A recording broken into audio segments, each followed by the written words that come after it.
Welcome to yummy and healthy. ఈరోజు మనం రుచికరమైన వంకాయ కర్రీ ఎలా చేస్తామో చూసేయండి.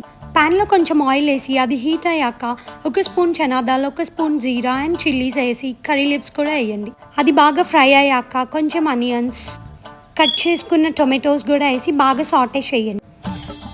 టొమాటోస్ బాగా సాఫ్ట్ అయ్యి దగ్గరకు అయ్యాక కట్ చేసుకున్న బ్రింజాల్ కూడా దీనిలో వేసి ఒక 5 minutes అలా మూత పెట్టేసేయండి.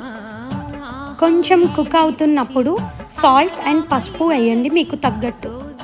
బ్రింజల్ బాగా సాఫ్ట్గా అయ్యాక మధ్య మధ్యలో తీసి కలుపుకుంటూ ఉండి ఒక స్పూన్ కారం వేసి మళ్ళీ కలుపుకోండి. మీకు ఒకవేళ గ్రేవీ ఎక్కువ అక్కర్లేదు అంటే వాటర్ వేయక్కర్లేదు, బట్ గ్రేవీ కావాలి అంటే వాటర్ వేసుకోండి. కొంచెం బాగా మళ్ళీ మూత పెట్టేసి కలిపేసి ఇంకో 5 minutes దగ్గరకు వచ్చే వరకు ఆగండి. లాస్ట్లో కొత్తిమీర వేసి గార్నిష్ చేయండి. Tasty tasty curry ready.